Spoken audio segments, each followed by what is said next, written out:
Welcome to Chill Sports History. Thank you for joining us. Whether you're listening in the background, taking a quiet break, relaxing at the end of the day, or settling in to fall asleep, we're very happy to have you here. Tonight, we're going back to the late 1990s to the story of John Elway, the Denver Broncos, and the championship that had been waiting for them for a very long time. This is a story about a quarterback who had already done almost everything.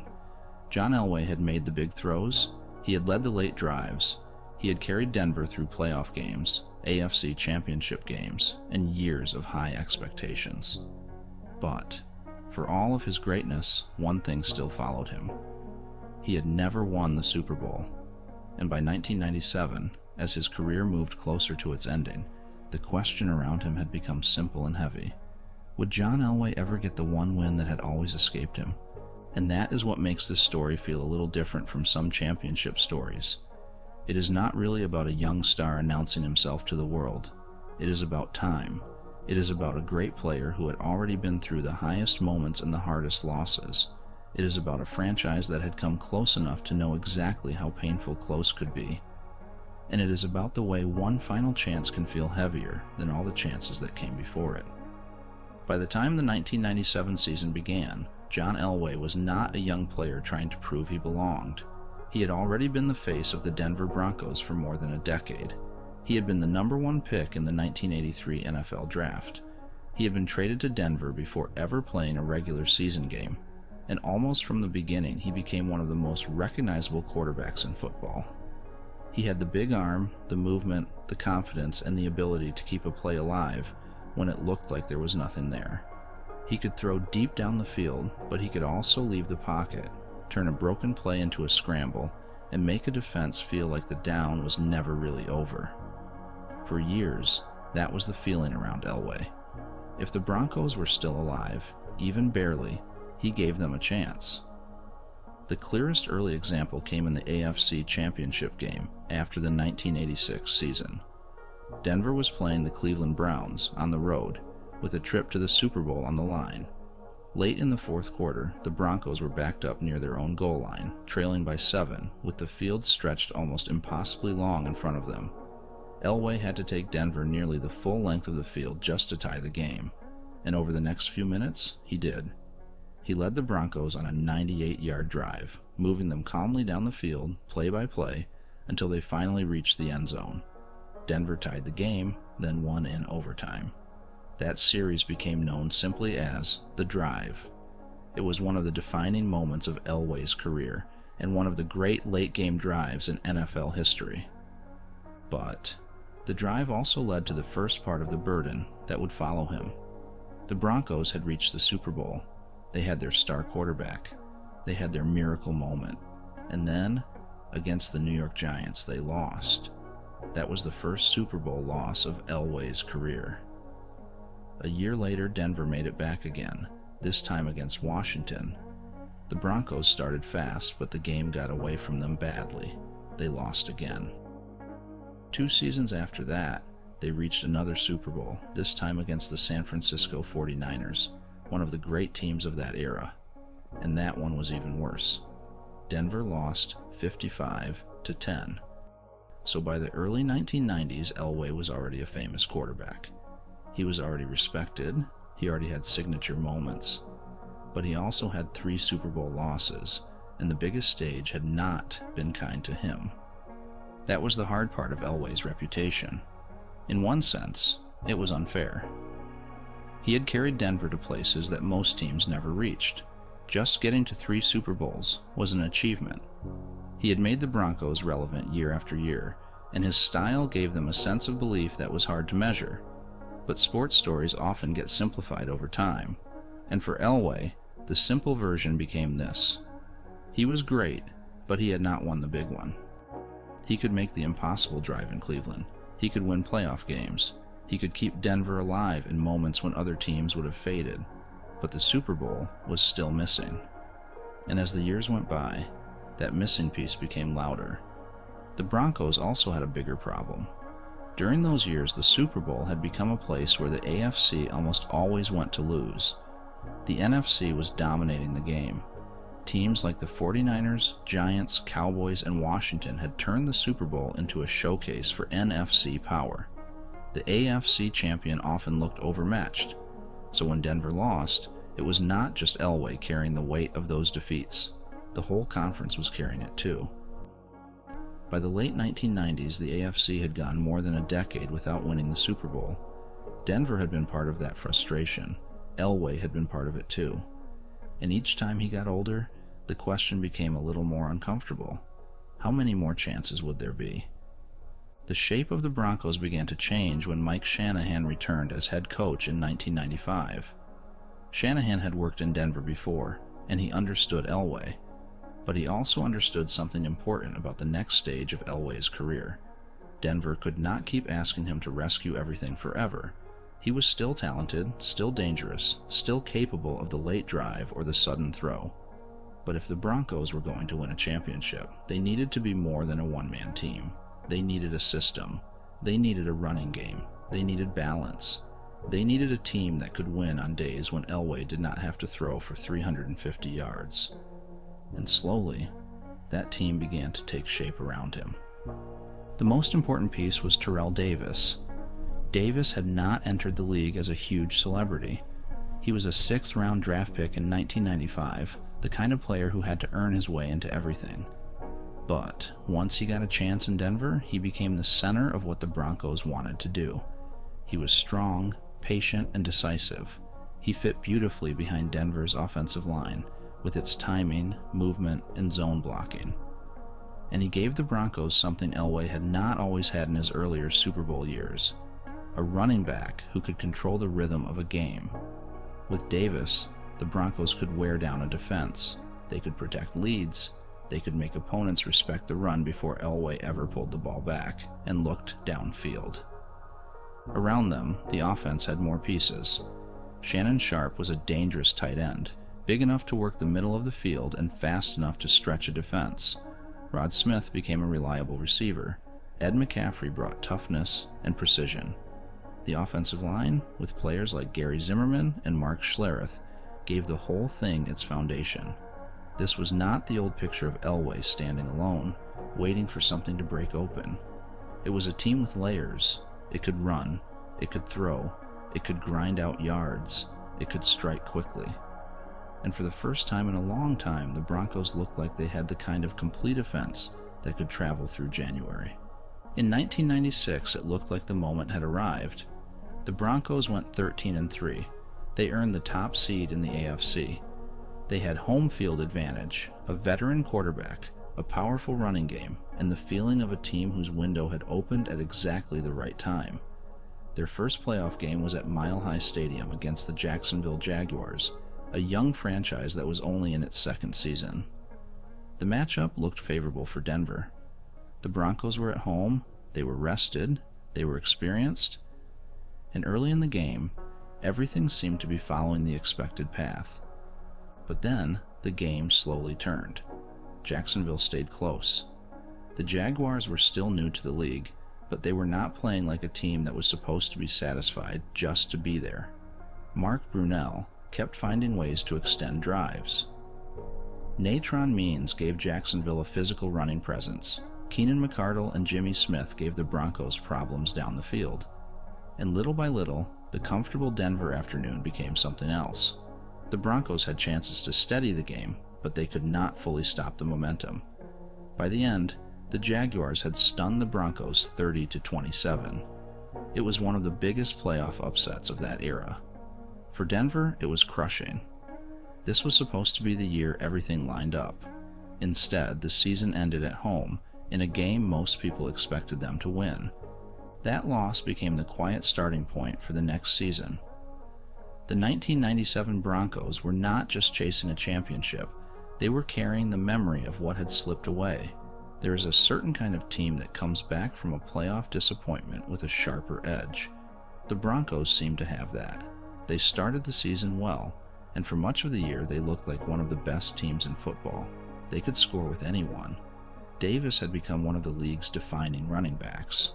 Elway was still dangerous. And the offense had a rhythm that made Denver feel more complete than the teams that had fallen short before. But the path was not perfect.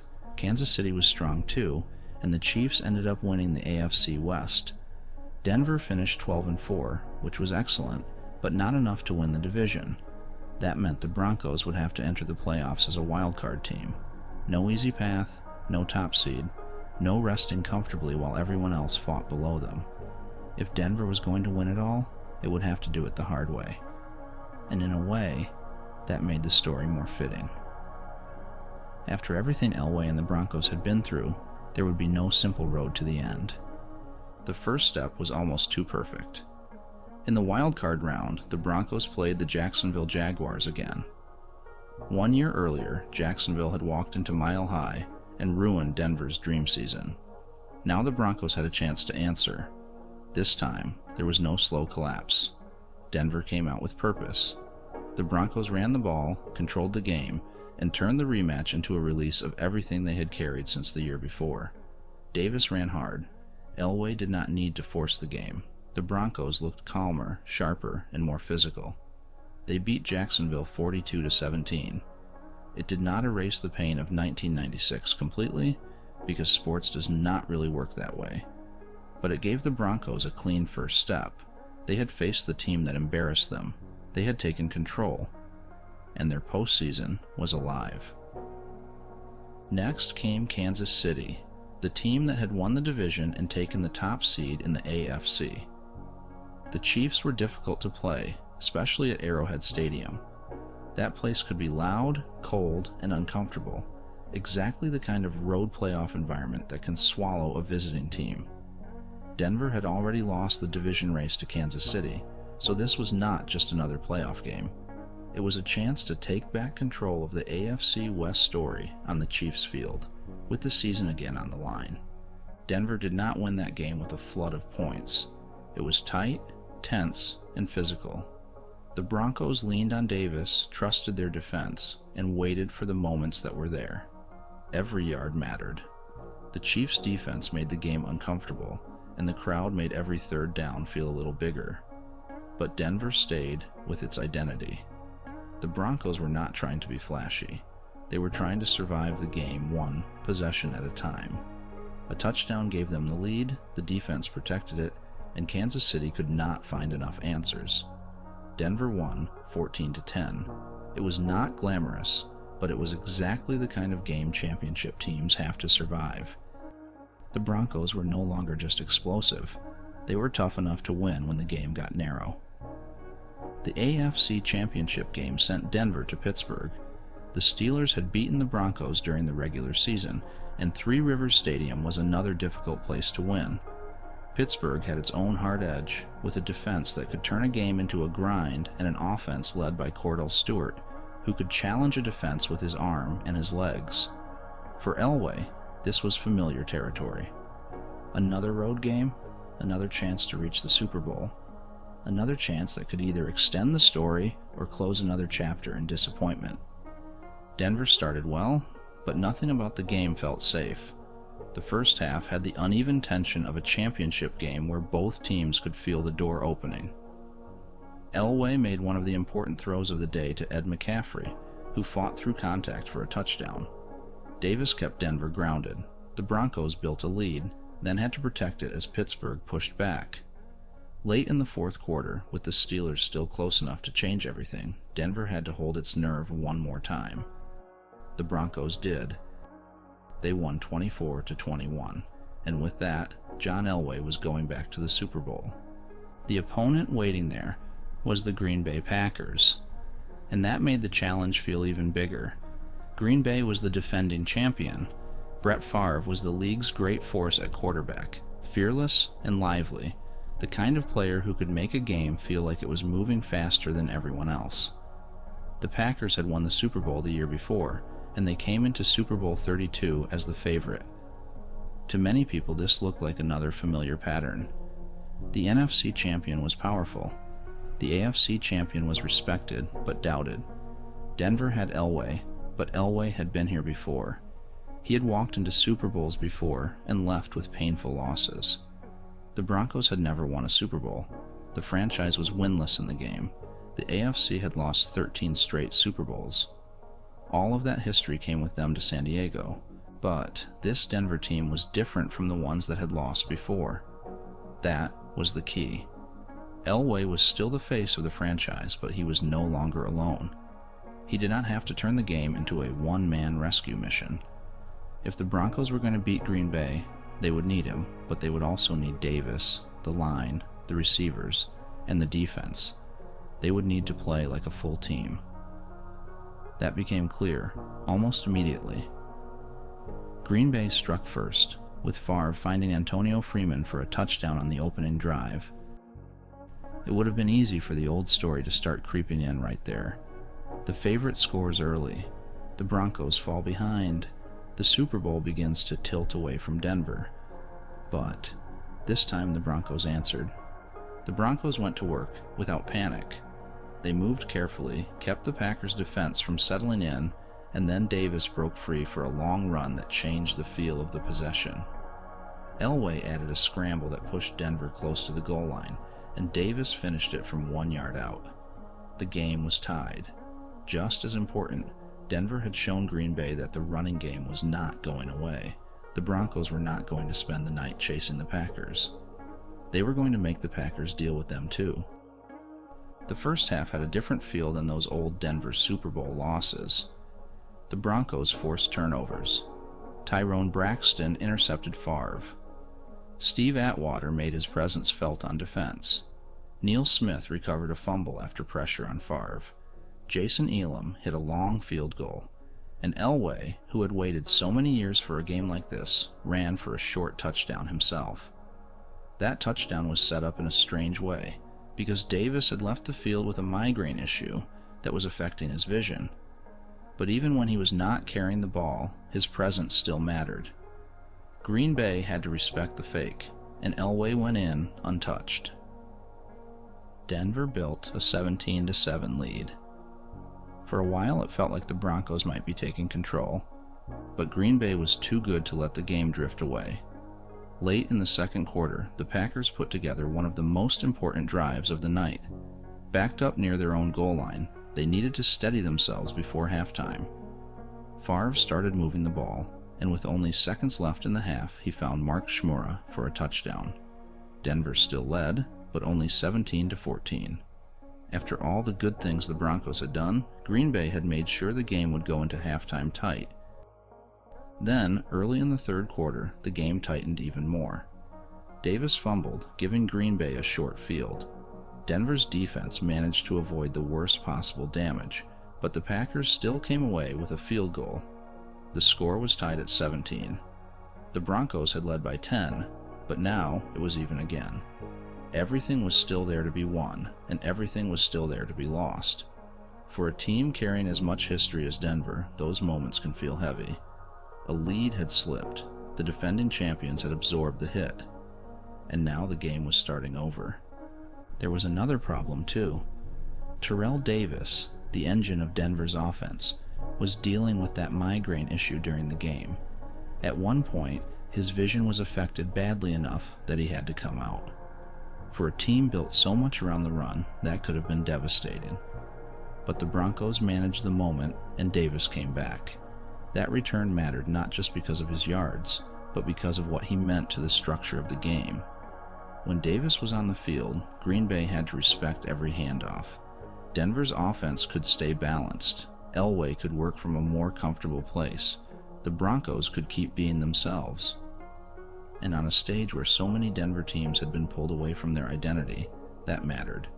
Late in the third quarter, with the score tied, came the moment most people remember first. Denver had the ball near the Green Bay goal line. The Broncos needed a first down. Elway dropped back, saw space, and ran. He was not the young quarterback from the drive anymore. He was 37 years old. He had taken years of hits. He had played through the weight of expectations, injuries, and disappointment. But in that moment, he lowered himself into the play like the whole story was balanced on that yardage. As he reached the defenders, he was hit and spun through the air, turning sideways above the field in a motion that would become famous as the helicopter run. It was not a touchdown, it was not the final play, but it felt like the emotional center of the game. Elway got the first down, He got up, and soon after, Davis scored again. Denver led 24-17. Even then, the game refused to settle. Green Bay answered quickly. Favre led the Packers back with the kind of confidence that had made them champions the year before. Antonio Freeman kept finding space, and the Broncos' defense was suddenly under pressure again. Early in the fourth quarter, Favre found Freeman for another touchdown, and the game was tied again at 24. That was the last real test of the old story. Denver had led. Green Bay had come back. The favorite was still alive. The Broncos had been here before, in different ways, with the Super Bowl slipping out of reach. But this time, Denver did not fold. Before Denver found the winning drive, the defense had to keep the game level. That part can get overshadowed by the helicopter run and the final touchdown, but it mattered. Green Bay got the ball with a chance to push in front, and Favre looked downfield for a big play, but Steve Atwater closed the space and helped break it up. Green Bay had to punt. It was one of those plays that does not always become the first clip in a highlight package, but without it, the ending might look very different. Then came the drive that decided the game. Denver did not need something wild. They did not need a miracle. They needed a championship drive, built on the identity they had formed all season. The decisive possession was not about one perfect throw. It was about pressure, patience, and force. The Broncos mixed runs and passes, and Davis kept pushing forward. He had already carried the offense through the night, and he had one more burst left. With the game tied and the clock moving, Davis broke a run all the way down near the goal line. Suddenly, Denver was right there. After so many years, after so many losses, after so much waiting, the Broncos were 1 yard away from putting themselves in front in the final minutes of the Super Bowl. With 1 minute and 45 seconds left, Davis crossed the goal line for his third rushing touchdown of the game. The Broncos led 31-24. Davis had become the central force of the night, and Elway was close, suddenly very close, to the championship that had followed him for so long. But it was not over yet. Brett Favre still had the ball. Green Bay still had time, and one more Denver stop was needed before anything could be released. The final Green Bay drive carried all of the tension that the story had earned. Favre moved the Packers across midfield. Every snap had the feeling of something that could change the entire ending. A touchdown could send the game toward overtime. One broken play could reopen every old wound. Then came one of the most memorable defensive moments of the night. Favre looked for Robert Brooks, and Steve Atwater came flying into the play, breaking up the pass and leaving bodies scattered on the field. The Packers had one more down, 4th and 6, 32 seconds left. Green Bay at the Denver 31-yard line. The entire season, the whole long story, was down to one more snap. Favre took the snap and looked over the middle for Mark Chmura. If the pass was completed, Green Bay would have a first down, and the tension would keep going. But linebacker John Mobley was there. He got his hand in the way and knocked the pass down. The ball fell incomplete. The Broncos had stopped them. The game was not officially over yet, but the meaning of it was clear. Denver had done it. The AFC streak was over. The franchise drought was over. And John Elway, after all the years, was finally going to leave a Super Bowl as a champion. When the final seconds ran out, the celebration had a special kind of relief in it. This was not just the joy of winning one game. It was the release of years of coming close, years of being doubted, years of hearing that the Broncos could not win the Super Bowl and that Elway could not finish the story. Pat Bowlen, Denver's owner, held the trophy and gave the moment its simple, lasting line. "This one's for John." It fit because everyone understood what it meant. The Broncos had won as a team. Terrell Davis was the MVP, with 157 rushing yards and 3 touchdowns. The defense had made the final stop. Shanahan had built the structure. The offensive line had shaped the game. But emotionally, the night belonged to Elway too. He had stayed long enough. He had kept going. And finally, the last missing piece was there. The next season gave the story an even softer landing. Elway came back in 1998, and the Broncos were even better. This time, they were not chasing their first title. They were defending it. Davis had a historic season. Denver looked like a team fully comfortable with who it was. And when the Broncos returned to the Super Bowl, they beat the Atlanta Falcons 34-19. Elway was named the game's most valuable player. Then he retired. After all the years of trying, he left the game not as the great quarterback who could not win the big one, but as a back-to-back Super Bowl champion. That is what makes the 1997 Broncos such a satisfying story. It was not just that John Elway finally won, it was how he won. He did not need to be young again. He did not need to carry the whole franchise by himself. He needed the right team, the right balance, and one last chance to meet the moment. For years, he had been remembered for dragging Denver close, but at the end, he did not have to drag them anymore. The Broncos were complete. They were tough, they could run, defend, and answer pressure. And when the final pass hit the ground in San Diego, all of those old questions finally faded into something much quieter. John Elway had already given Denver the drive. He had already given the Broncos years of belief, but on that night, he helped give them something they had never had before. Their first Super Bowl, their first Lombardi trophy. And for Elway, after all the waiting, all the losses, and all the almosts, the ending that had seemed to keep moving farther away finally arrived. Thank you for spending some time with us. I hope you enjoyed this look back at John Elway, the Denver Broncos, and the long road to their first Super Bowl title. Thanks so much for joining on Chill Sports History. We love sharing these fun stories with you every week. If you'd like to come back for another story, we'd be very happy to have you here, and we can't wait to share more with you.